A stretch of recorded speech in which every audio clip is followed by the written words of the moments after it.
what it is. Every revolution or every political movement or any kind of change, and having someone, okay, CIA, which is fucking for you to call me CIA when you know I'm not.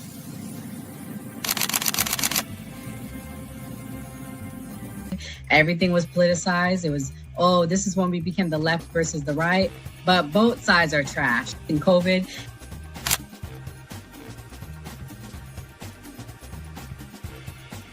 his own thing. So it seems to be that money's the issue, that like we're using money and that's how politics is being pushed. Because now we've seen what someone does when they use their own money, and it doesn't seem to be a solution. So I feel like we take money out of politics, we'll have a much better political system.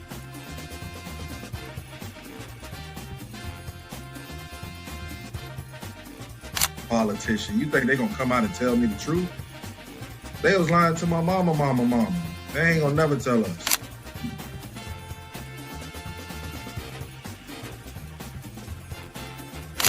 So everybody, we look at certain things just because, oh, this happens in the hood or we see this every day.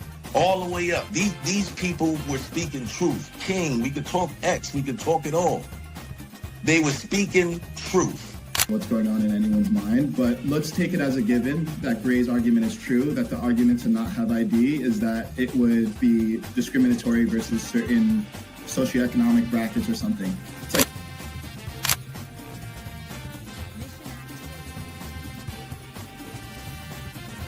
the world's greatest trial run of what people will do and what people won't do. And we are the only country on the planet that really fought against the government. A lot of it.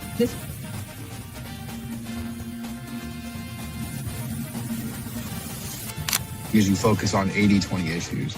I'm looking at the Epstein issue as we have 80% of the information we need to prosecute these people that actually did anything, but you're focusing on the 20% trying to take down Donald Trump, which you're never going to get. So I'm going to keep sitting here with a smug-ass face on every single day. I'll explain.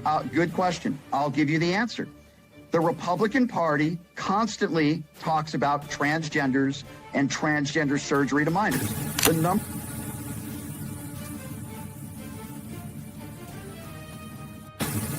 I'm mostly on the left, ideologically, but I don't associate with the Democrats because they're not ideologically on the left. The Democrats are clowns, and they're also losers.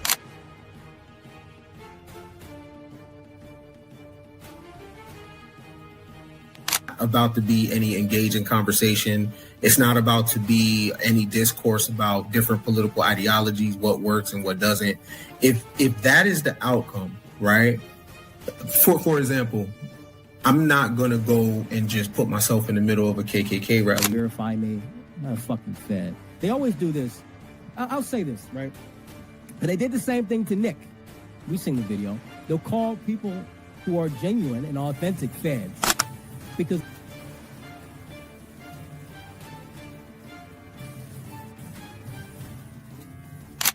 the interesting thing to me is that the ones that claim that they believe the Constitution are now trampling the Constitution. The ones that said they believed in the First Amendment, the freedom of speech, right, are now going against the freedom of leadership perspective.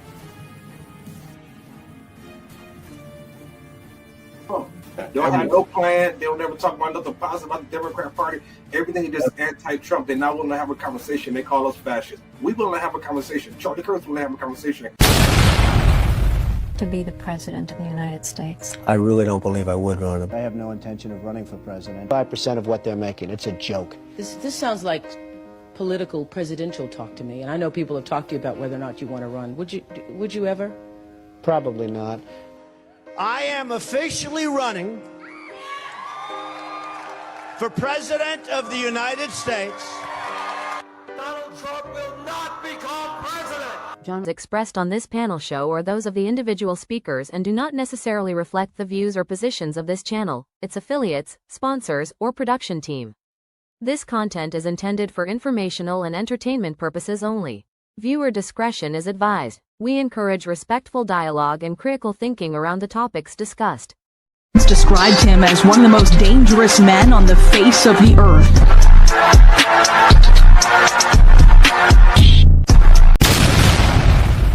Welcome to the Man Cave. Welcome to the Man Cave. Happy President's Day. I'm Gray Mars. I'm Kamal. I'm Doc. I'm 85 Slim. So, yeah, we just talked about Trump. You know, he is the current president. So we're going to talk about another president because he just did an interview. So here's the first clip. Oh, Donald Trump put a picture of your face on an ape's body. And so again, this is kind of, we've seen the de-evolution of the discourse. How do we come back from the place that we have fallen into? Well, first of all, I think it's important to recognize that the majority of the American people find this behavior deeply troubling. It is true that it gets attention. It's true that it's a distraction. But, as I'm traveling around the country, as you're traveling around the country, you meet people. They still believe in decency, courtesy, kindness. And there's this sort of clown show that's happening in social media and on television.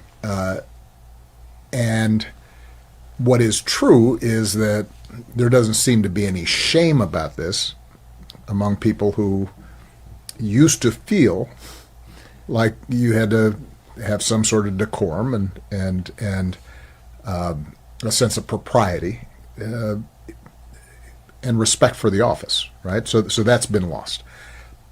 But the reason I point out that I don't think the majority of the American people approve of this is because ultimately the answer is going to come from the American people. Kamal, does Obama deserve an apology from Trump because of that ape video being shared? I mean, actually, hell no, he not gonna get one. He using them big ass words though and shit. He trying to talk to the common people using propriety and preposterous and shit. Come on, man. All these big ass words. But my thing is this though, like, was it a little racist? Yeah, it could be perceived that way, but he did have hella other Democrats having monkey faces on him and shit. So at the end of the day, I still think Donald Trump a honky at the end of the day, but he a funny honky. You feel me? And he's sliding us some shit from time to time. So that's how I feel about it. Is he gonna get an apology? Not at all. So the big thing that came out, Obama said aliens exist. Real. They're real, but I haven't seen them, and they're not being kept in what is it? Area 51. Area 51. There's no underground facility, unless there's this enormous conspiracy, and they hid it from the President of the United States. What was the first question you wanted answered when you became president? Where are the aliens? Where are the aliens? Doc, do aliens exist? I think with how vast the solar system is and so much going on out there, I don't know if like the ideal we have of aliens exists, but I think it would be naive of us to believe that we're the only beings that are in this galaxy. And even if they're microorganisms or anything like that, that would still be considered an alien. So do I think there are other life forms on other planets? Of course, they might not be in the perception we have. Like, we have this idea of these man-made, they all stand up and walk, or they have some sort of limbs or something. So I do believe that there could be some other life form somewhere in the solar system. I just we don't have enough information. They haven't shown us that we have the capability to go to these places and completely like land there and get the full information. So we talked about Bad Bunny extensively. This is what Obama had to say about him. Does the mean, angry, demagoguery, exclusive, us, them, divisive politics.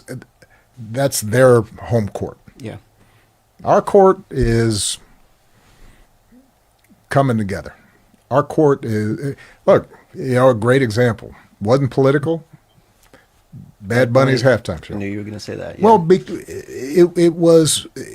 resonated. It was smart because it wasn't preaching.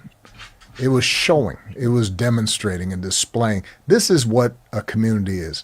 And people who did not speak Spanish and have never been to Puerto Rico, they saw that elderly woman serving a drink and the kids dancing with their grandmas, and it was intergenerational, and it was a reminder of what Dr. King called the beloved community can look like, which is not perfect, and it's messy sometimes. And, you know, I guarantee you not all those lyrics were probably politically correct.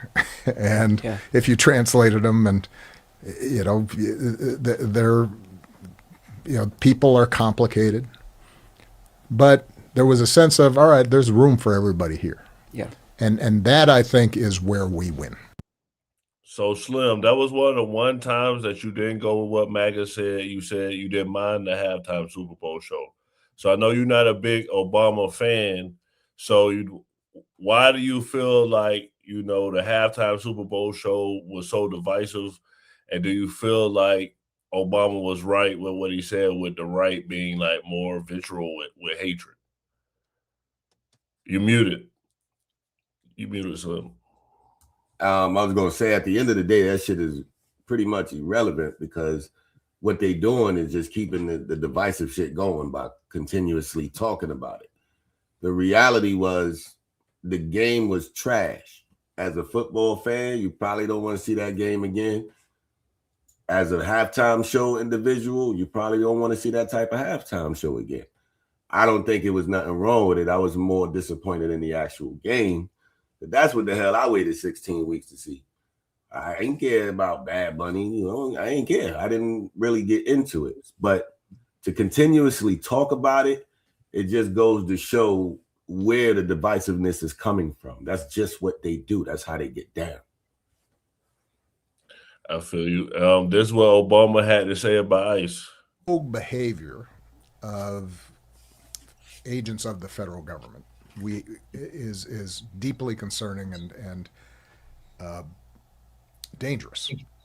But we should take a moment to appreciate the extraordinary outpouring of organizing, community building, decency, citizens saying, this is not the America we believe in, and we're going to fight back, and we're going to push back with the truth, and with cameras, and with peaceful protests, and shining a light on the sort of behavior that you know, in the past we've seen in authoritarian countries, and we've seen in dictatorships, but we have not seen in America. And that kind of heroic, sustained behavior in sub-zero weather by ordinary people is what should give us hope. And it should remind us that at the end of the day, the way we get a democracy that's working, the way we get policies that actually are helping working families you know, get ahead, the way that we restore norms, rule of law, decency, it's going to be because we citizens are activated and paying attention. How the fuck did he deport 3 million people? Like, that's what he should be saying. Like, how the fuck did you do? We're listening, but he won't say that. He did it a lot smoother though, Slim, because you don't know how he did it, but you know it got done, huh? You ain't see it on. You ain't see it on the news. You ain't see people putting the videos up, but it happened. That's so what I'm saying. So that's the whole difference, yo. That's the whole difference. That's the biggest difference. Smooth operating. That's the only difference. That's a smooth operating. The reality is, he already stood for what's going on today. I got videos. He should have been like, yo, man, you know, when I did it like this. That's what he should have said. He didn't say he stood against what was going on. No, but my point is, Doc, my point is, he is the biggest deportation dude in America. He's the man, right? All that shit he's talking about right now is irrelevant. What he should be saying is how the fuck he did it. That's what we want to know. If it's all like this, how the fuck you did it? This is what it is, Slim, and I don't think this is a left or a right, a Democrat, Republican thing. Why these dudes who lead in the country No, I'm saying, why these dudes who lead in the country, if you know someone did something well, why they can't? They supposed to be for America. Why these dudes can't sit down, have a conversation, and say, bro, how did you get that done? And they sat down at I forgot which president, H.W. Bush's funeral. They sat side by side. They could have shared game right then. Why these dudes who are in charge of this country that should be working for us, and that ain't Trump, Obama, or that's all of them who are in some sort of office, Congress, Senate, everyone. Why these people not working together to figure out a good system that works for us? If they got some sort of insight. And the reason being, the way he was able to do it, more people loved him at the time. Everybody hates Trump today. Well, and it's in the news because Doc literally just talked about an ICE agent deleting the teacher right before we got on here. So it's kind of wild. But this is what Obama had to say about Trump.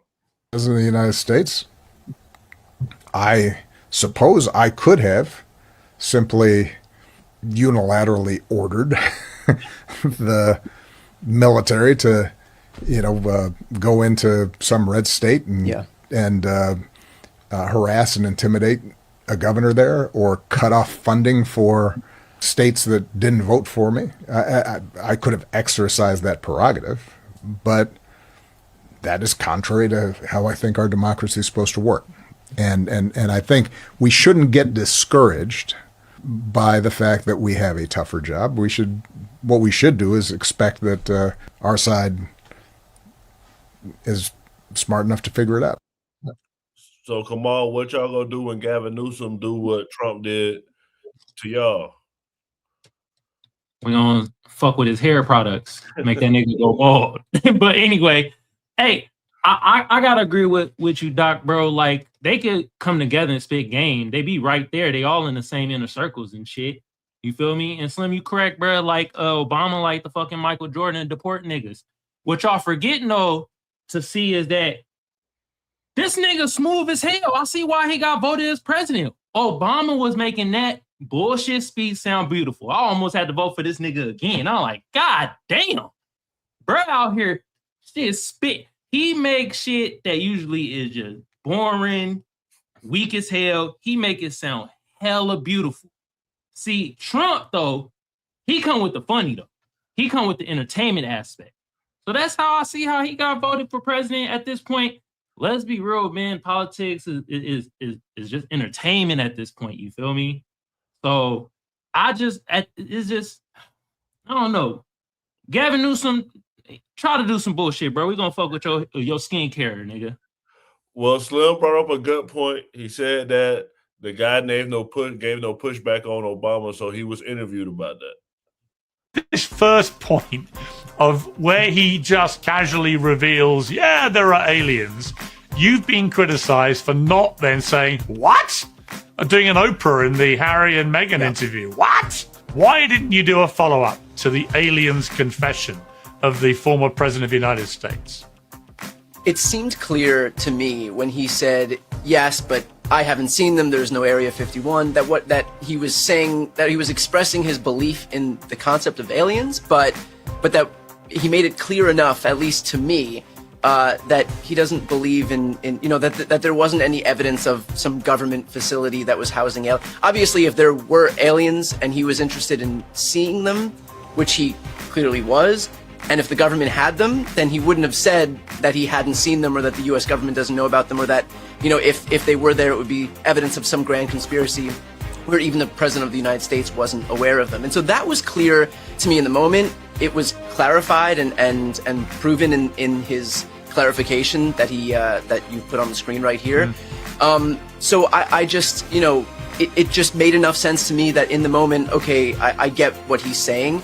Obviously, you don't always know when you do these interviews what's going to pop off and how people are going to perceive stuff, and you do your best in the moment. And look, in retrospect, would I have asked the follow-up? Yes, of course. And frankly, that's something that I'm just going to have to live with. And there is a lot of criticism, and that sucks. But that's how it goes in politics. I'm sure that you've had interview guests and you've wanted to ask a question that you didn't have the foresight or whatever to ask. And again, that's something that I'm going to have to live with. But I am grateful that he issued the clarification. Well, for the record, Brian, Yeah. For the record, what would the follow? Now you've had time to think about it. What would your follow-up have been? I think the follow-up would have been, when you say yes, what do you mean? And frankly, look, I own that. That's something that I'm going to have to live with. I've interviewed over 1,000 people at this point. I've never been accused of not being curious enough or not doing adequate follow-ups. But look, all it takes is one.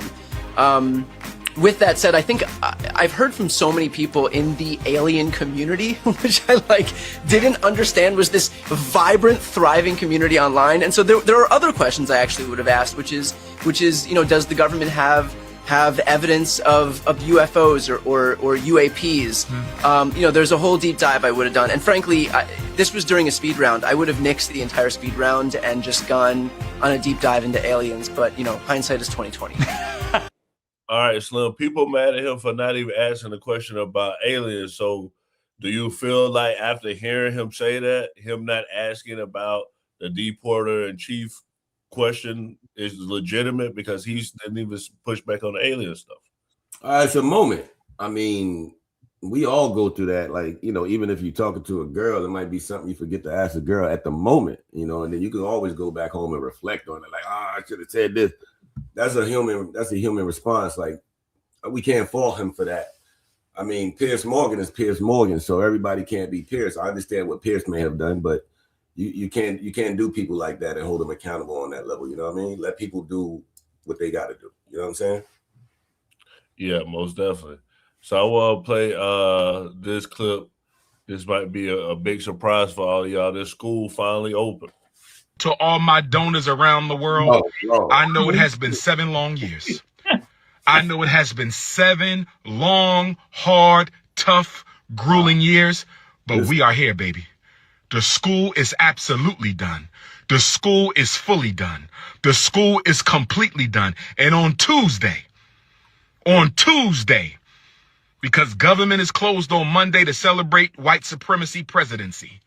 The government is closed on Monday to celebrate white supremacy presidency. But on Tuesday, I'll be contacting the city to request an inspection of the Frederick Douglass and Marcus Garvey Elementary School and Gym. Brothers and sisters, thank you for those of you who stood with me. Not the fakes and the phonies. Not those who act like you supported me but didn't trust me, didn't believe me. You listened to the struggle streamers and the scammers. You believed them. Okay, I want to thank the real people. I want to thank the real people, brothers and sisters. I want to thank the real people, brothers and sisters.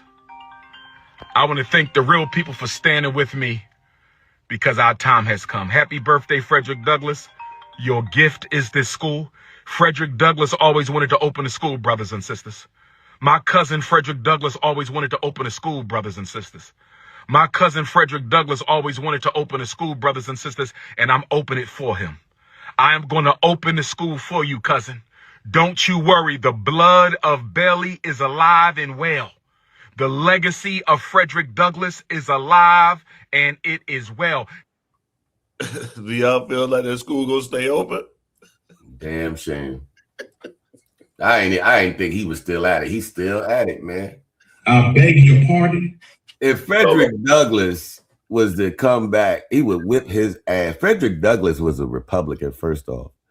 And for what he's done to our people, even if that school open, I want to see who attends. That's where I'm at with it. Who's going to attend? I beg your pardon. Look, man, this is how I feel. Yeah. First of all, he got to show us a statement that he paid his damn water bill. That's why they closed the school down in the first place. It was because the water bill wasn't paid and it was a vacancy thing. You can't have a school be vacant. They tax your ass for that. They fine you for that. So that's what happened why he had to close the schools down, because of the water bill he wasn't paying and that shit. Second, I'm with you, Slim. I gotta see who attending, man. I gotta see you in the schools, little bro writing down some damn math or something. I gotta see some clear evidence, bruh. I don't think it's gonna happen. Just saying. I don't know, man. He said Tuesday. He said this Tuesday, right? Or next Tuesday. Oh man. Tuesday after today, tomorrow. I'm gonna be following this dude now. Man. He did go up President's Day, so here's a Trump and Obama what they said in the past. Oh, I thought that was like actual words. Let me go to the that was crazy. So I'm gonna go to the All-Star game. What your boys said. Like this intensity early. Jokic got the deflection out of bounds. Look at Barack. Mr. President Barack Obama. He's even cool when the ball's coming at him. No problem. I can be cool. Look at him. Look, just cross the leg. Yeah, I'm about cool. to. No, actually, I think exactly what he said was, "That's what I do." I got it. That's what I do. It would have been better. He would have stood up and went right to the three and drained it. Just knocked it through. Or he could do a mellow and pump fake. Doc, I know you watching the All-Star game. What you think? Shit, Trump would have acted like he got shot right there and fell on the ground, and they would have all dove on him. He'd have got up and threw the fist in it. Nah, he always been a big fan of basketball. I think he hung out and talked with the players a lot when they went to the Olympics and stuff. So it's cool to see him to be able to go to an event. I think it would be cool for any leader of this country, for those dudes, Trump, Bush, anybody, Clinton, to be out and be seen in public and be part of the American society still, even after their terms in office, even during their terms in office, because sometimes these guys come off as like these figures we never really see again until like some catastrophic event or some big event. So it's good to see them out. I wish we saw a lot of them out more. I mean, let's get Trump at NASCAR or something. The Daytona 500 just went by. That's his event. We could have had Trump at NASCAR. He could have waved the flag to start the race. You know what I mean? Like, you know, we should see these people. I think that was a big thing back in the day. A lot of the presidents, those dudes were visible, a little more visible than we get now. And I get it's a different day and age, and they make those high-powered rifles a little more high-powered than they used to. So you do have to be careful. But I just will hope, you know, we've seen them a little more out, you know, with the public. Did y'all watch the All-Star game? That shit looks staged. Shit looks staged. That shit look out of all motherfuckers. We've been watching basketball for years. Jay-Z, Beyonce been sitting there. You mean to tell me you gonna lose handle right in the president's hand? That's too motherfucking convenient. Fuck that shit. I'm a different lens looking nigga, man. I ain't trying to see that shit. Why? Because they think his wife is a dude, so keep him outside. I'm just saying. Ball don't lie, Slim. You know what I'm saying? You know what they say. Ball don't lie. Ball don't lie now. Hey, I ain't gonna lie to y'all. I didn't watch that shit, and I'm glad I didn't. When I saw that clip of that nigga miss that 360 dunk on the back of the backboard and fell on his ass, I'm like, all right, I think we done with the All-Star game for a little bit. Well, Doc brought a Daytona 500. And Michael Jordan team won, but that's not what they're talking about him. This clip is being everywhere. Yeah.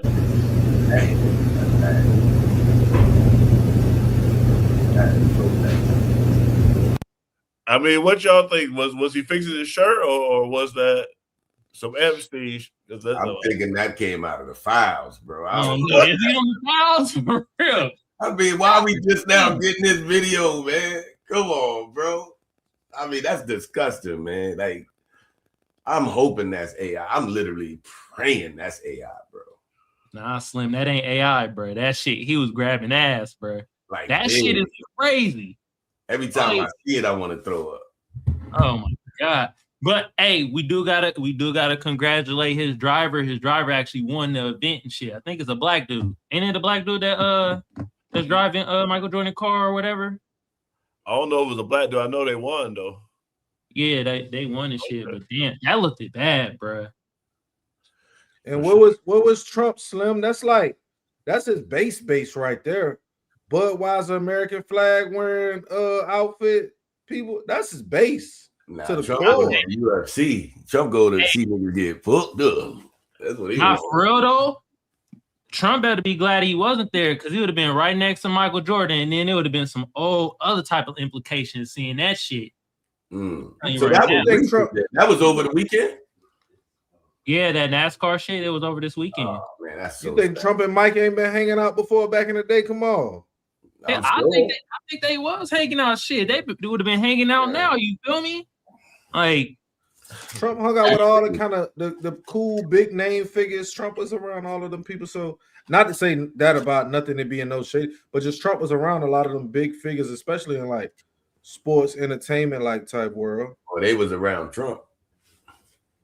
Well, they say that Trump gets booed everywhere, but where Obama goes, it's always applause.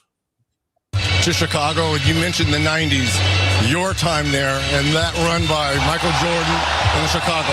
Do you have a favorite moment during that time in Chicago during the 90s?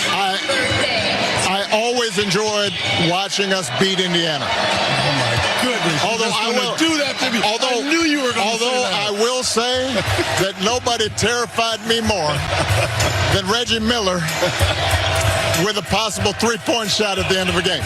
You did push off Michael on that one play, though. Come on, Mr. President. Everybody knows it. Did he push off in the Utah series? No, right? They didn't call it, right? No. Well, we gave it to you. You had to come back in Game 7, though. Didn't happen. We didn't happen. Because one of the reasons Trump didn't go to the Super Bowl is because his age told him he was going to get booed. So, Doc, you feel like he should still go even if he's going to get booed?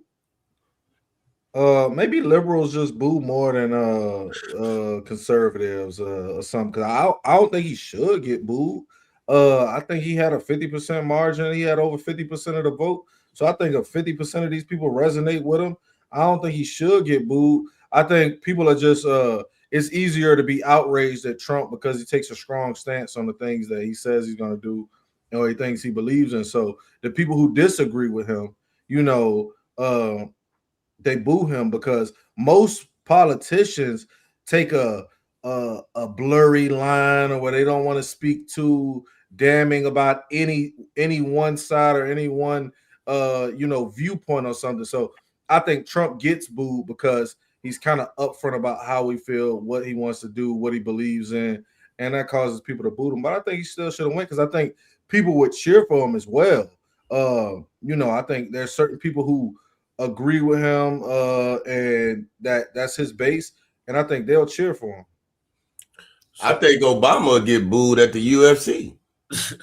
You think he'll get booed at UFC for real? Hell yeah. Or a Turning Point USA event.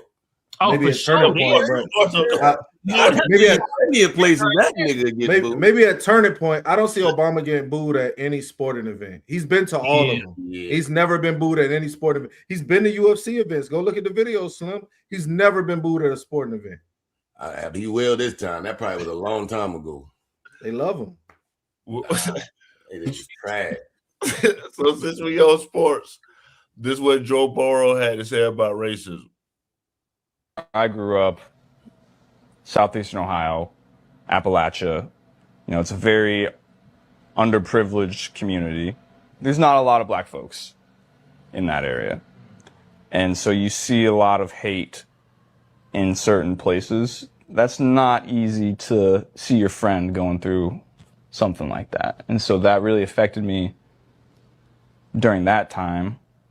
And so I've seen it from when I was little. And so when you see it affect somebody like that, I think you kind of have a different perspective on it than the majority of the population, I would say. Because I would say a lot of people haven't seen it and lived it, and that's not an easy thing to go through. And so I always just try to help in any way that I can. And I think with the platform that we have, it's not necessarily a responsibility, but I think you're not doing everything that you can for the world and for the people that you care about if you're not helping in some way. Joe, it's 2020. You have won the Heisman. You're the first overall pick. And there are a lot of people that feel the way that you feel or may have even experienced it. But it's not a lot of people who would use their platform and risk the backlash that you could have received for that. What made you feel confident enough as a rookie quarterback on a new team to step out and be a voice for other people? I don't know. I just was talking from the heart. Come on, what's your thoughts on that? I ain't gonna lie, this nigga was looking distracting. And I was like, what's wrong with Burrow? Like, I know he been losing in Cincy, but Burrow looking like a splice between Ella DeGeneres and Slim Shady back in the day. Shit was throwing me off, yo. You feel me? But all serious though, you feel me? If Joe Burrow's doing that, shout out to you, bro. If you saw, black folks and stuff, and you saw his underprivileged and shit like that. But at the end of the day, pay with your money, nigga. You feel me? Give to some organizations and shit, bro. At the end of the day, the words is cool, but at the end of the day, that's how I feel about shit. Okay. So Valentine's Day just passed. So fellas, is liking a post cheating? Do you consider cheating? Liking photos is cheating. Why are you shaking your head? I don't think that's cheating. Why? I don't think liking a photo is cheating. That's why though? That's cheating. Tell me why you don't. I don't want to cheers to that. Why? Because you could be scrolling on your page and accidentally like a picture. Accidentally double tap, right? You don't have to double tap. If you go like this and it's the like okay, part so this is the if problem. You go like this, so this is the problem. Look. Okay, I need you to comprehend what we're talking about. No, I'm saying, but you could. If you accidentally like something, what are you saying? Liking photos is cheating. You have to. I don't give a if it's on accident. Look, cheating. You can hit the like button by accident. You can hit the cheating button. Any like that you hit on any bitch page is fucking cheating. The fuck? Respectfully. Doc, is liking a post cheating? Hell no, man. You know what I'm saying? Hell no. This bitch delusional, man. You know what it is? Because she got a little bit of online clout and attention, and she made one good song. She get to get on our phones and talk stupid like this, and some goofy is gonna tell her, "No, baby, I won't like any post." That was her man. I mean? God, that was her man. Yeah, that was the man right there. Yeah. Look, that brother was screaming for help. That brother was screaming for help. You seen him on there? He's like, no. He probably like 10. He going back through his joint right now. I gotta unlike all this shit. You know what I'm saying? He tried to change that shit up too real quickly. Like, yeah, right? She was like, nah, nigga. Like, it could be, what if you like something inspirational that a woman said? Is that cheating still? Like, what are we talking about? Like, hold on. It could be an inspirational post, but she could be having that certain pose. We know that pose, y'all. But she didn't go into no context like that. She just said liking a post is cheat. Like liking a woman's photo is cheating. Like, it's crazy. And don't you got to be following certain people to see certain stuff? Nah, they put stuff on your timeline sometimes. Okay. Yeah. So, I mean, at this point, I'd be like, if you worried about that, social media is cheating in general. You know what I'm saying? Like, don't just get off media page. Just get off that bit. I bet you go through her likes. I bet you she liking some niggas' pictures though. Yeah, man. Quick too. No, I make music with him. It's networking. Mm-hmm. You a network whore. Well, is Jay-Z the new Epstein? People want to know why Jay-Z was in the Epstein files. Well, it was said that he was present with Harvey Weinstein, who was a good friend of his, by the way, and Jeffrey Epstein when a victim was abducted. Now, many people were like, Jay-Z's not friends with Harvey Weinstein, wasn't friends with Jeffrey Epstein. Just because he's in a couple pictures, that doesn't mean anything. Well, let's hear what Harvey Weinstein said himself.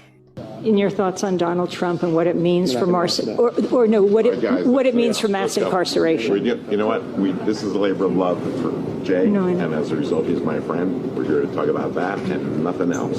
Well, then, can I ask you about mass incarceration? And do you think the movement? However, it's not just Jay-Z though. A lot of people was Harvey Weinstein's friend and said he was a good guy. Start by thanking Harvey Weinstein for organizing this amazing day. Harvey.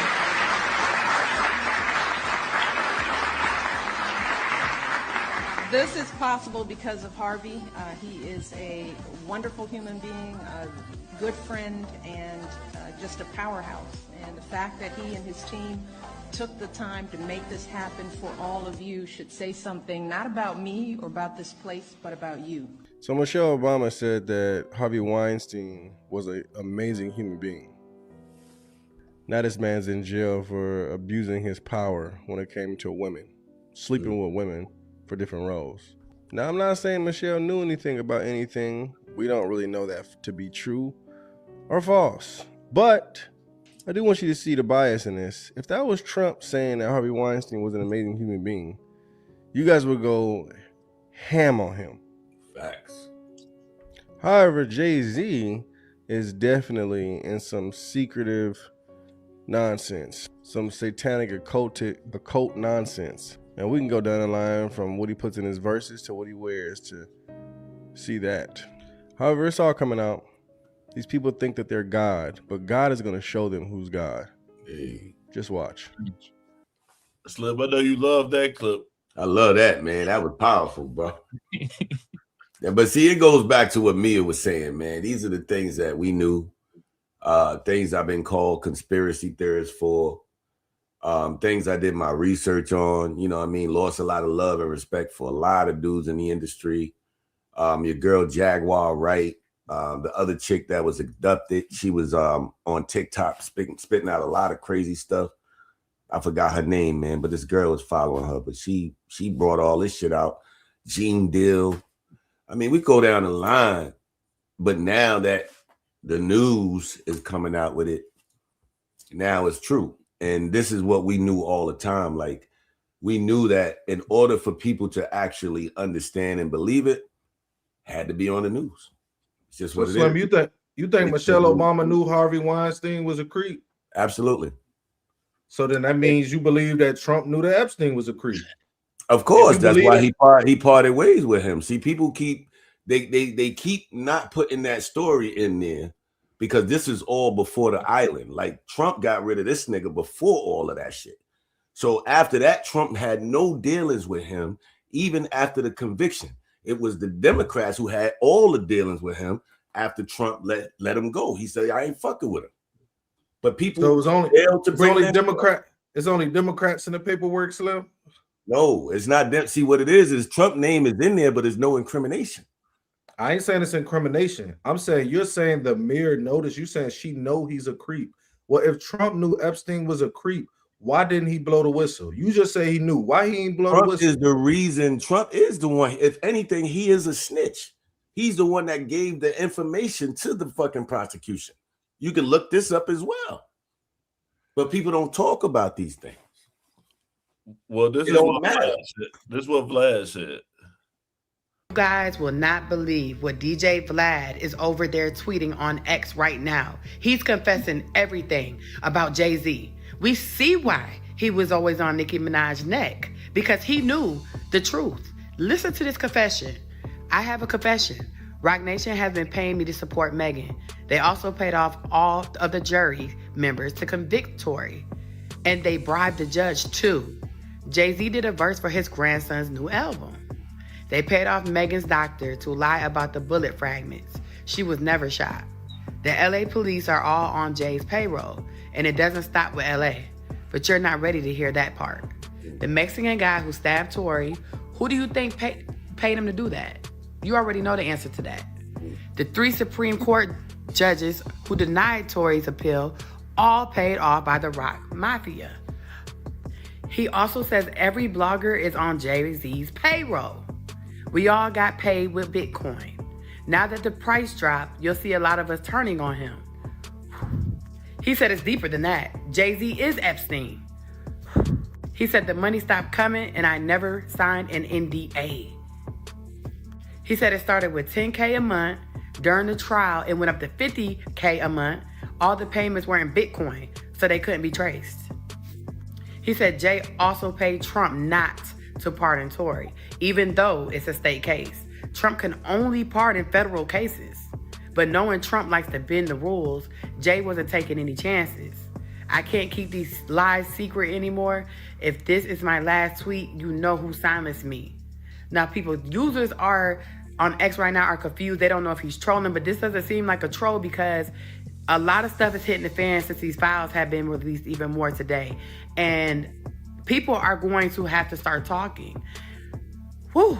As much as I don't like DJ Vlad, he has just unleashed so much information. Jay-Z was so desperate to be trying to pay Trump, knowing that Trump can't pardon him. So that was just idiotic of him. It was all a plan because these people already been warned about Jay. They probably already knew some things allegedly about him and just let him sink his own hole. Let's see what happens, guys. This is crazy. Kamal, is this true? Man, I don't know if that shit true or not. You feel me? I have no fucking idea. But I will say DJ Vlad, he kind of raised a red flag when he said, yeah, they paid us in Bitcoin and then that shit went down. Now I'm telling. Nigga, Bitcoin an investment. Nigga, don't you know that shit could go to zero? That shit confused me when he said that. I'm like, but to be honest, let's be real. Like, they all hung with each other.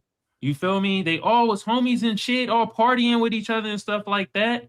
Now, I did have a question actually for the whole panel.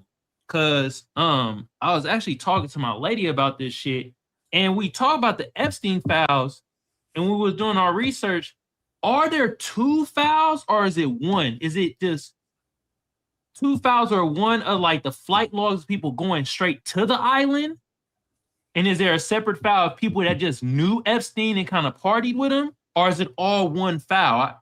It was kind of confusing when we was doing this research. I don't know if y'all know, but I think it's all one file, but they haven't released all of the evidence or everything they gather. I think that's what they said. Like even after they released the last files, they said they had another 200,000 documents still yet to be released that they hadn't put out. So it's all one case, and they have all files from one case. They're just releasing it in pieces or however they see fit, the parts they see fit, however they want to go about it. That's that Epstein pie. Whenever they want to trick you and distract you, they cut you a slice of that Epstein pie to get you, distracted. Epstein pie, bro.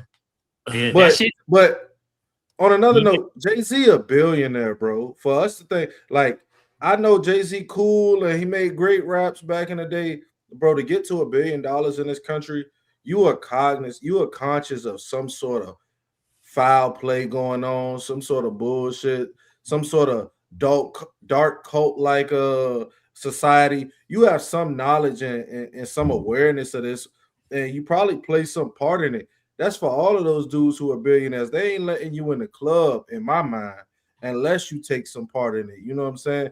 Remember when they told you want to join the gang, you got to shoot them too. You know what I'm saying? So Jay-Z went ahead and, you know what I'm saying, grabbed the gun and let one off too. So he in there somehow. I don't know what he did. I don't believe Vlad, like, why would he pay Trump to do something that he can't do anyway? Like, that makes no sense. But people say stuff like that all the time. And Bitcoin is untraceable, Kamal. That's why they got paid in Bitcoin. It's hard to track it. Oh, yeah. Nah, I get that. I was just saying more of like, this nigga was like, yeah, we got paid in Bitcoin, and now that shit falling, in the beginning it was hitting, now it's falling, now we're gonna start snitching. It's like, bro, crazy though, the culture itself already called Vlad out as being fed. So we can't be surprised where he is now, because that nigga ain't take none of that shit down. If you go to his page right now, that shit is still up, getting views and likes and shares. But Vlad will shake that ass for views and likes though, Slim. So that's why I take it with a grain of salt. Nigga like him, he see that wave going down, he'll shake that ass for some views and likes, whatever he got to do. He bad as out of 22. We're gonna let his wife get knocked off by all type of shit. You feel me? Like, they'll shake that ass for the views and likes, bro. So I can't. You gotta take some of it with a grain of salt. Some of it probably has some truth to it though, because Jay-Z a billionaire, like I said. But man, they'll show out for the views and likes, boy. Shit like cocaine. I just remember this time before the Cat Williams interview. This is where we was with Puffy. True. That's all I'm gonna say. I mean, we could go back to the episode. You'll see what we talk about. Oh man. Well, Vlad seems to be backtracking. This is what he had to say. A message from one of the nurses that was there when Megan went to the hospital, and she said, I was a travel nurse in LA. Megan had bullet fragments removed from her heels. I seen this with my own eyes. I pulled out meds for the doctor for pain and to numb the area so she could tolerate the removal. Well, I think she had bullet fragments, man. I don't think Jay-Z brought the doctor and threw some bullet fragments at him and said, hey, put these on the scene. Well, tell that travel nurse congratulations on violating the HIPAA laws. And, if they ever... So, Kamal, did Megan set Tory Lanez up? Look, you trying to get me canceled, bro. I'm gonna have to plead the fifth. Did Megan set up Tory Lanez? I would say shit looks suspicious. I will say that shit, you feel me? But it do seem kind of funny that, Meg was she under Rock Nation and all that shit, right? She under that, right? And it's like it was a lot of shit looking like Meg was lying, and then some shit got cleaned up, and now Tory seemed like he taking a fall for shit, to be honest. That's how I'm seeing it. So, and I think he crazy. He think like the HIPAA laws keep somebody from spreading somebody's information. It should, but true story. My pops went to years ago. My pops went to the hospital. He was getting a heart transplant. The nurse was messing with the kid. She went through my pop's file, found my phone number, and texted me. Wow. You know what I'm saying? Yeah. So I be that guy in real life, but you know what I'm saying? But yeah, they don't care about the rules and the HIPAA laws. You feel me? Like if they gonna do it, they gonna do it. You feel me? Them people, they people still. Well, Vlad is now trying to say everything he said was sarcasm. Talk to these pimps getting guys to jerk off. Stay on that side. Vlad's calling me. Hey, Vlad, what's going on? Yeah, what's good? How you doing, man? I'm on stream right now. Is it okay? Sure, why not?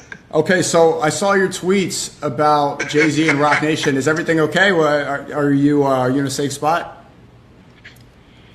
Man, people just do not know sarcasm, do they? It's just sarcasm really just goes over people's heads. It really surprises me. Okay, so you're trolling. Of course I'm trolling. Okay, so what's the purpose of this? Is it Jay did a verse on the Judge's Grandson's album? Like, okay? How is this not obvious? Yeah, the timing is strange because now he's getting revealed in the Epstein files. So I'm sure especially a lot of people do see how Tory Lanez is innocent. I guess, man. Do they really? I mean, he was convicted by 12 jurors. His appeal has been denied. Like, Slim, so was it sarcasm? Is he backtracking? What's going on? Hey, man, this shit sound crazy, man. I mean, you don't play with shit like that, though. That's the type of shit that gets you murked off, man. You know what I mean? Listen to what he doing, bro. Like, you can't laugh at no shit like that and know who you are and think that that's okay for who you talking about. Like, bro, really? Really, bro? And then if you get off next week, we gonna be, oh my God, why did this happen? No, look. That's crazy right there. Isn't Vlad known for doing shit like this though? He always backtrack on some shit. Yeah, I tell you, bounce that ass, come on. He y'all remember the Farrakhan shit? Y'all remember when Vlad was going in on Farrakhan and then he backtracked that shit and he tried to make like, oh, I'm just kind of playing and da. He's known for doing this shit. He'll say something, stir up the pot, and then he'll be like, oh, I'm just playing. I'm not even like really being that serious and blah, blah, blah. And it's like, I remember that Farrakhan shit. I Yeah. remember that. Yeah. Sure. He's done that. Somebody else he did a couple years ago too, where he kind of said something, threw it out there and backtracked or whatever. I think it was during the Kendrick Lamar and Drake beef. But I can't pinpoint exactly like what he said. But yeah, he's been known to do this shit, y'all. But he done got high off of the fact that these guys from this community that he not from this industry that he kind of not a part of, but he is a part of, but will just come out here and get on here for clicks and views. They'll get a game away. They'll incriminate themselves. They'll ruin their reputation. They'll throw away their endorsements, all for entertainment purposes. And he's the person who's finding these dudes when they're young and they're vulnerable, and or they're old and they miss their time, and he's giving them a little bit of money.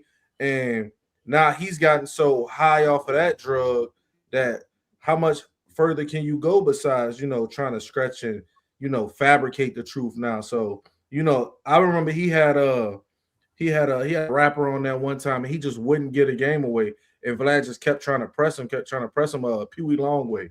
You know what I mean? And he kind of gave a book on how you should handle certain questions in interviews. And that couldn't have been Vlad's favorite interview. He was like, well, that's all you got to do, guys. Just say no comment. That way he kept trying to get him to say that he was a Crip. I remember that. Mm-hmm. So since we're talking about rappers, my favorite rapper got this, Lil Wayne. This is what L.A. Russell had to say about him. He had a conviction. I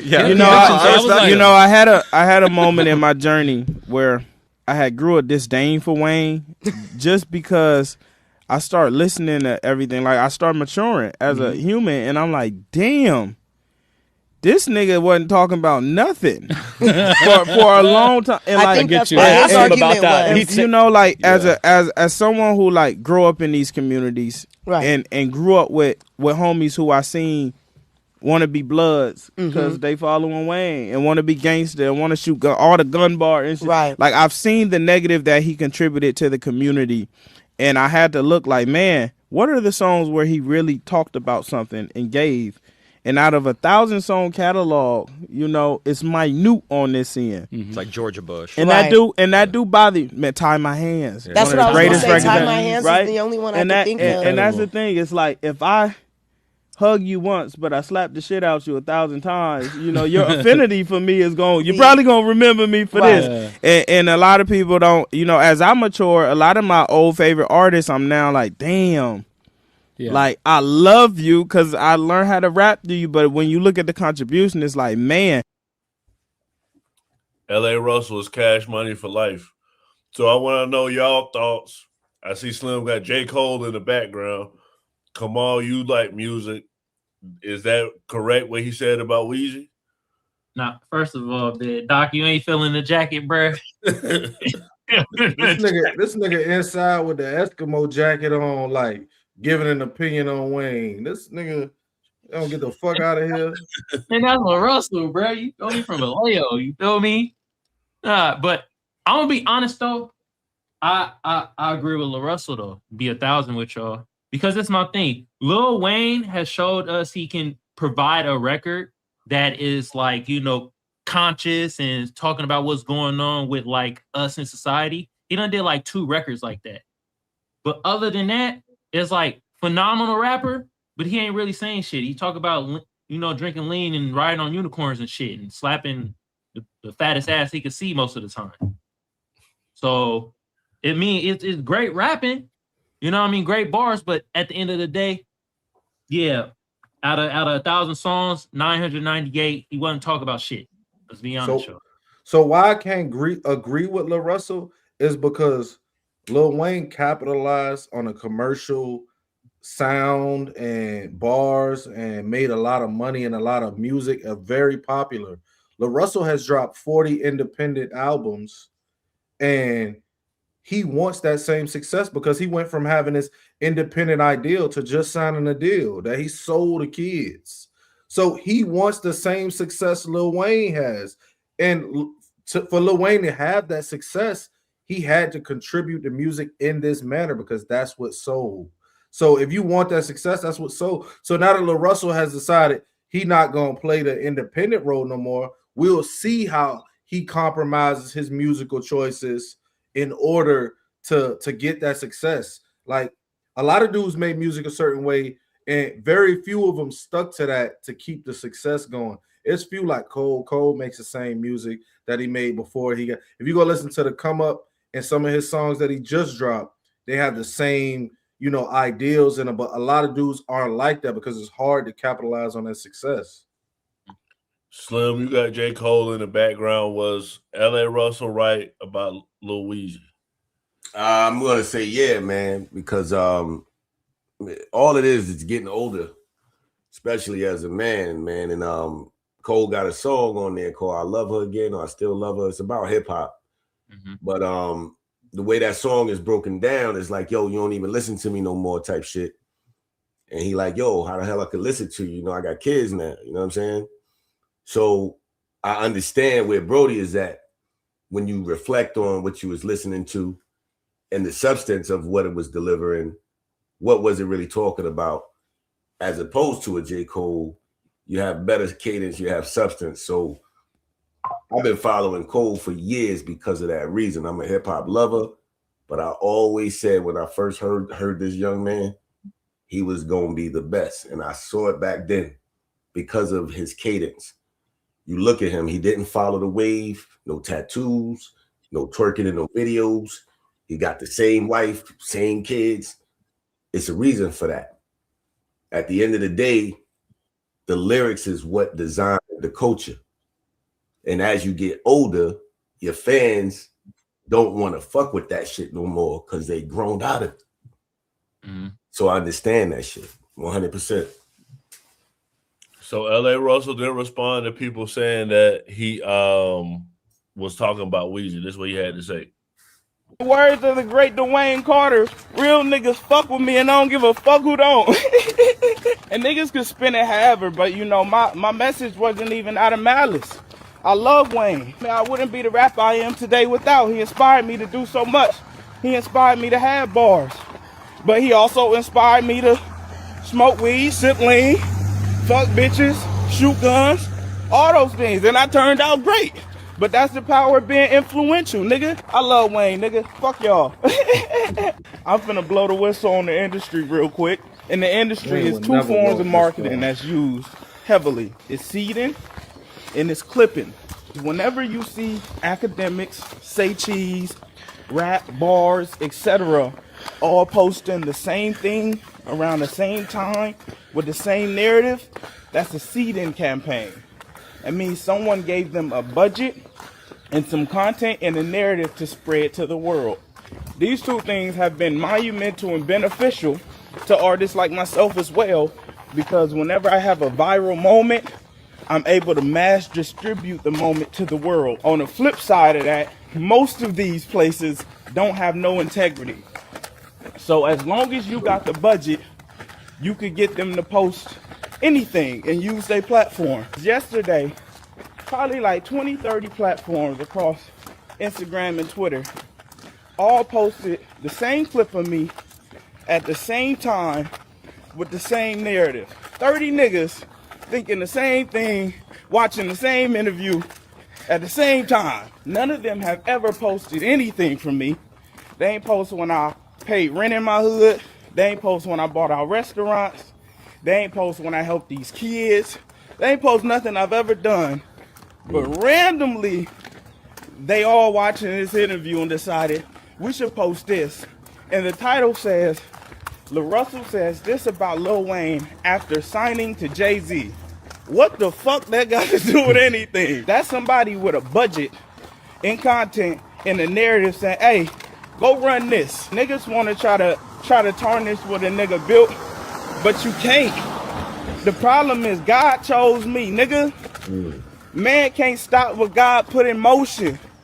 They doing everything they can because I did everything they can't, nigga. I broke the system. I made it from my fucking backyard. It ain't ironic that all of a sudden niggas talking about Lil Russell everywhere at the same time with the same narrative. It'll never work, nigga. I'm from the fucking Bay. Nigga, I break the internet. The internet don't break me. Hey, hold on. Can I say something? Hey, Yeah. Doc, I get what you're saying, because when he said that line, I broke the system, to seeing from looking outside in, it's like, but you signed to a label. We don't know what type of deal he got, right? But it's just the fact that he signed to a label. It's like, you can't break something that you entering into something. I don't know. Shit kind of confused. And he was like, all these people is talking about him. They talking about you because Wayne's name is monumental, not because Lil Russell's name is monumental. Lil Russell got some good music, but I'd be lying. I ain't got a single Lil Russell song downloaded on my phone. I'm about to look him up. I never even heard of the nigga. He got some good music now. I ain't gonna front. He got some, and he got bars, but nobody is talking about Lil Russell because Lil Russell went out and became and made it from the Bay. Like, we talk about Lil Russell because he made a what most people are considering a goofy comment about Lil Wayne. And for whatever Lil Russell thinks about Lil Wayne's music, men lie, women lie, numbers don't. Lil Wayne sold a lot of music. So you can't argue. He took over a wave. So even when he thinks about that, you got to think about a dude who's rapping at 14, a dude who's coming from the trenches and growing up rapping, you know what I'm saying, and is living poor. And some of this music is made at 16, 18, 19, 20. Most of Wayne's best music is made in his early 20s. You know what I mean? What type of mindset do you expect? Of course, we talking about sipping lean, getting high, and slapping the biggest booty bitch we can find on the ass. That's what most motherfuckers in their early 20s is rapping about. He in his teens in the early 20s. Like, I think, Doc, I think what the problem is, and I heard this, you know what I mean? Shout out to Dewan B, one of the greatest music historians out there. You feel me? He actually mentioned it too, where it's like Wayne has been famous since he was a fucking teenager.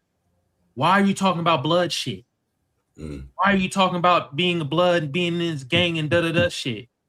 Most of us is looking at you like, wait a minute, you've been fucking famous since 14. You ain't been in that gang type of shit until he got older. And it's like, it looked weird.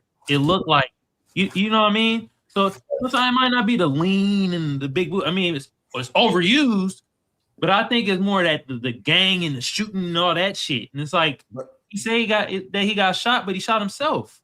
I think that came out as part of commercial culture though, Kamal, because then I think like he ushered in that wave of that, because then you got like Soulja Boy and Chris Brown calling themselves gang members. You see what I'm saying? You had every person in the industry. You had R&B singers talking about their gang affiliations, and he was just on the forefront of that, and he realized he could sell that. So I think part of this is them really, they sell an image. They sell. It wasn't as much internet back there. He's selling Vibe magazine covers and these type of things. You know what I mean? So the game was different, and they came from Louisiana, and they kind of like brought their self in with the bling bling and the hood rat type vibe. You know what I mean? So they kind of had to. You got to lean into that for success. Lil Russell wants the same success. But the Hot Boys are based on a real gang crew. It's Gangsta, Sterling, Dooney, and Mosquito, from people that really will affiliate with Cash Money. That's who the Hot Boys are actually based on. And Gangsta is actually Birdman and Birdman, little brother, yeah. Yeah, so I'm going to play this clip of the Hot Boys. It's the end of the show, so we're going to do our little shout-out. Light it up. I want to shout out the host, Mario, Sammy, Jay, Fifi, T-Red, Lil Maul, my mama, everybody else, you heard me, rest in peace, Rabbit. Do your thing. What's happening, Pam? Miss Pamela. But shiggity, man. What's up? Look, I want to holler at my little shorty, baby, B. Jeezy. You heard me? Little Christian, you heard? What's up, Miss Sim, Miss Carol? You understand that my whole Cash Money family, you dig? I gotta send a shout out to my family, my brother, my people locked up in prison, you know what I'm saying? No doubt. On in a minute, you know what I'm saying? It's all good. Keep your head up, player. Who gave it? My turn? But she's, you understand, off the top, I gotta give it up to the Sugar Don, the granddad of it all. My mama and my daddy, rest in peace. My brother and my sister, rest in peace. And all my homies on the block who hustling hard for the cheddar. And my homeboy Bryce, I ain't forget you. And my homeboy Giggly, I ain't forget you, you understand? Uptown for life, Cash Money Millionaires Project. What's up, Frank? My turn? I gotta give a shout out to Jesus, you know what I'm saying? And give a shout out to Jesus. I'm out, yo. Last song, number one, Miss Jackson, Outkast. Thank you on that. But yeah, Giggity, that's who he was talking about. Gangsta is one of the people affiliated with the Hot Boy crew. So Wayne was around some stuff. He was around some gangsters. No, but I think it's more of like, it's not the whole gangster aspect, it's him becoming a blood though.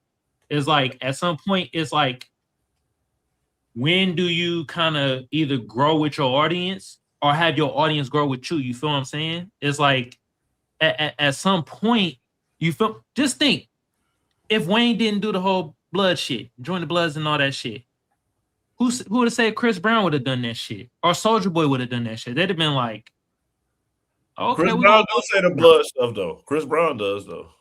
No, what I'm saying is if Lil Wayne was like not on the blood shit, you feel what I'm saying? He might have changed the trajectory of other artists trying to be on that blood shit, from R&B singers to other hip hop artists. You know what I mean? And it's like, you got to think to yourself, at what point does an artist sit with himself and be like, wait a minute, a lot of this shit I'm rapping, I'm personally not really even doing like that. You feel what I'm saying? Like, do I want my audience to grow with me and help them out, or I'm going to keep just pushing the same shit? But I think that's easier. We all in our 30s or 40s right now. This age, he 21. Come on. Who? Wayne. He 21, 22 when he got on the blood stuff. He wasn't that old. Go look it up. He wasn't that old. He's young. He younger than 25.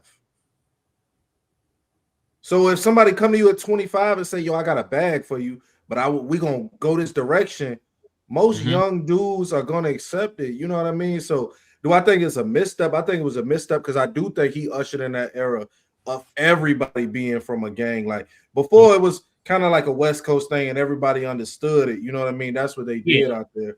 And maybe in Chicago, they had different gangs, like places like that. But he brought it for where it was like dudes from the middle of nowhere, Mississippi. You know what I'm saying? It's like, yeah, we got Crips and Bloods out here as well. You know what I mean? So I think he changed it in that manner. And I think, but he was a young dude at the time. Like he was super young. Okay. Well, okay, let me ask you this then. Like, when did he stop doing the whole affiliation thing, or he just kept it going? I think he transitioned from that to kind of becoming like a skateboarder, rock star type dude later on. When he got in his 30s and stuff, he became like skateboard and rock star. You know what I mean? Like, and that's when that changed. So he went through a lot of different. When he got to this older age, he went to kind of like being probably more what was organically him when he could be himself. Oh, I get what you're saying. So let's play an unseen Lil Wayne clip and then we do the final thoughts. Dude, come out here and say your room is clean. Everything. Stop smiling at me. Ain't nothing funny, man. I'm not smiling because it's funny. I'm just smiling because that's the kind of personality I am. Okay. And first of all, the room, which is a presidential suite, there's 2 rooms to it. I know, man. Okay, are you gonna let me tell you what I'm trying to tell you? 746 is the room that's ready for you. 744 is not ready yet. It's gonna be 10 minutes before it's ready. There's a door in between. I'm gonna keep the door closed. Okay? You can go in 746. I'm not going to 746 because I'm fine, sweetheart. Thank you. I'm not going. We paying for that whole room. I want my whole room when I go up there. Very good. Then it will be about 10 minutes before you get to. Nah, we gonna take everybody out here. We ain't staying here. Okay. We ain't staying here because I'm the boss and the boss room ain't ready. So all of us gotta get the fuck. Well, I'm sorry about that. I got it. Fuck that, man. So you don't want to wait another 10 minutes? I've been waiting an hour, homie. Well, I do apologize about that. I didn't have any control of that until now. So I'm trying to help you out as best as I can. So if you give me another 10 minutes, well, I have 2 people actually working on it. If it was 10 minutes, dog, they should be calling down right now saying the room clean. That lady, I just went in the room that you trying to tell me about. She ain't even worrying about cleaning the room. She talking about she can't find shit in there. She looking at us like we done took the shit. We just walked in here, bitch. She talking about certain things are missing. She not even worrying about cleaning the room. She trying to find things that's missing. There's 2 people up there right now. How you gonna tell me I just come out the motherfucker, huh? I just spoke to them.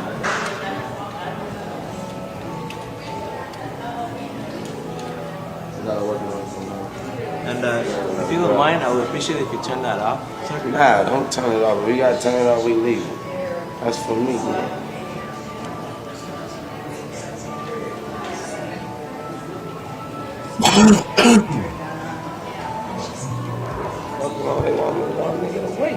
They must be paying for this fucking night, isn't they?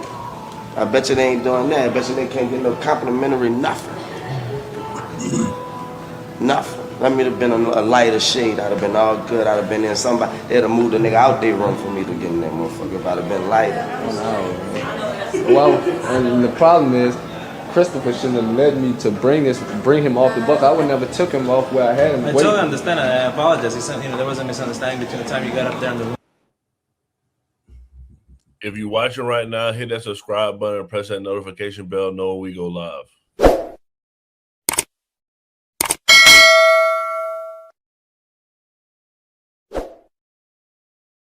Slim, what's your final thoughts? Oh man, another good show. Man Cave in the building. The hell with Barack Obama. Trump is still my president.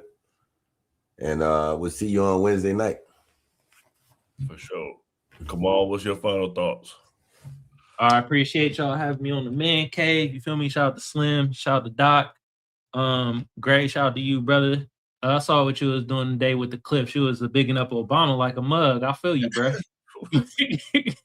But yeah, y'all go hit that notification bell, the new party, so you know when we go live. You know, also hit it with a like, a share. If you want to come over on my network, Kamal Johnson Network, y'all go over there. I go live over there at times too. You feel me? Shout out to the chat. Y'all's kind of tame today, except for one nigga. You lucky I didn't get on your neck with your stank ass. But I'm gonna let you live though, bruh. You know who I'm talking about in the chat. But anyway, it was a good show. Obama, real talk, hearing him talk, I'm like, damn, I see how he got us out there to vote and shit. God damn, y'all saw he slipped in some hope in there too. Like, we got a hope. And I'm like, there go the hope word, you feel me? But we kind of onto bro game at this point. It's like, bro, you speak beautifully about nothing, bro. You don't bring nothing to the goddamn table, but you speak so beautifully, bro. God damn. All-Star Week, I didn't watch none of that shit, and I'm glad. I don't want to see a nigga jump over E40 and do a bunch of weak ass dancing.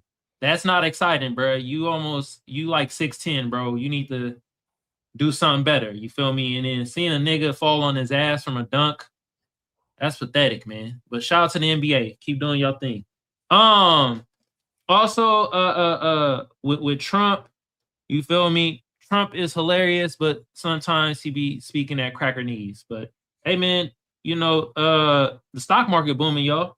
Also, with LaRussell saying the thing about Lil Wayne, I feel what LaRussell is saying, but I'm glad I talked on this panel because I didn't know Wayne was that young when he was doing the blood shit. So shout out to Doc for telling me that. And this is the reason why we have the new party, because, you know, we had different opinions and stuff, but once you sit and listen to somebody, you'll be like, you get a better understanding of stuff. But the thing I don't understand the most is, like, you played that clip of Lil Wayne talk about if he was a shade lighter, but I do remember that nigga say, I don't see races. So I was kind of confused, but hey, at the end of the day, you know, certain people just have certain things and certain outlooks, and when they get hit with certain situations, you know, they opinion might change. But appreciate it for being on here and stuff like that, and everybody have a great ass night. Doc, what's your final thoughts? Shout out to all these gentlemen on the panel, man. Y'all make sure y'all go follow Kamal.